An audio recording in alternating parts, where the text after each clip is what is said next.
मेरा नाम राजलक्ष्मी अक्षय भुजंगे है।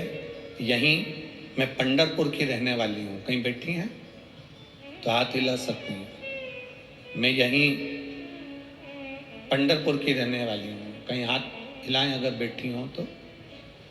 मेरा नाम राजलक्ष्मी अक्षय भुजंगे है। मैं यहीं पंढरपुर की रहने वाली हूँ गुरुदेव। मेरी 5 साल की बेटी है जिसका नाम अनुश्री है। उसे जन्म से ही झटके की बीमारी है। मेरी बेटी 6 महीने की थी। एक दिन उसे बड़ा झटका आया। उसे हॉस्पिटल में आईसीयू में भर्ती किया गुरुदेव। महीना 2-3 बार उसको झटके आना शुरू हो गए। हम उस पर ट्रीटमेंट करवाते रहे। एक बार और उसकी तबीयत ज़्यादा खराब हो गई, तब उसका ट्रीटमेंट करवाया। तब उसे बहुत ज़्यादा हालत खराब हो गई थी। तब हमने उसको बेलपत्री और शंकर जी पे चढ़ा हुआ जल देना प्रारंभ करा। मेरी बेटी 2.5 साल की हो गई गुरुदेव। उसको चलना नहीं आता था, बोल भी नहीं पाती थी, चल भी नहीं पाती थी।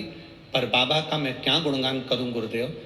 एक हमारी पड़ोसन की आंटी जी बोली, तू 1 लोटा जल शिव जी को चढ़ाया कर और उस जल को बेटी को दिया कर। हमारी बेटी तो वैसे ही झटके आते थे उसको महीने भर, और तकलीफ ये थी कि चल भी नहीं पाती थी, बोल भी नहीं पाती थी। मैंने बगल वाली आंटी के कहने पर उसको पानी देना प्रारंभ करा। आप छत्तीसगढ़ में कथा कर रहे थे, वहाँ पर पत्र पढ़ रहे थे। उस पत्र में आप कुछ बता रहे थे, मैंने सुना। उस दिन मेरा विश्वास जागृत हो गया कि जब टीवी में महाराज बता रहा है और पत्र पढ़ रहा है, उसने नहीं लिखा है, दुनिया वालों ने पत्र लिख कर भेजा और लोग अपना महसूस करा हुआ अंदाजा लिख रहे हैं, तो मैं भी कर कर देखूंगी। और मैंने अपनी बेटी के लिए उपाय करा। आज बाबा की कृपा से वो ठीक है, चल भी रही है और बोल भी रही है, और बाबा की करुणा है। मैं प्रणाम करती हूँ।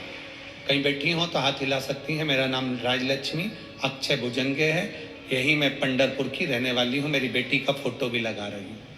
शिव तत्व इसी को कहते हैं, शंकर इसी को कहते हैं। ओगड़दानी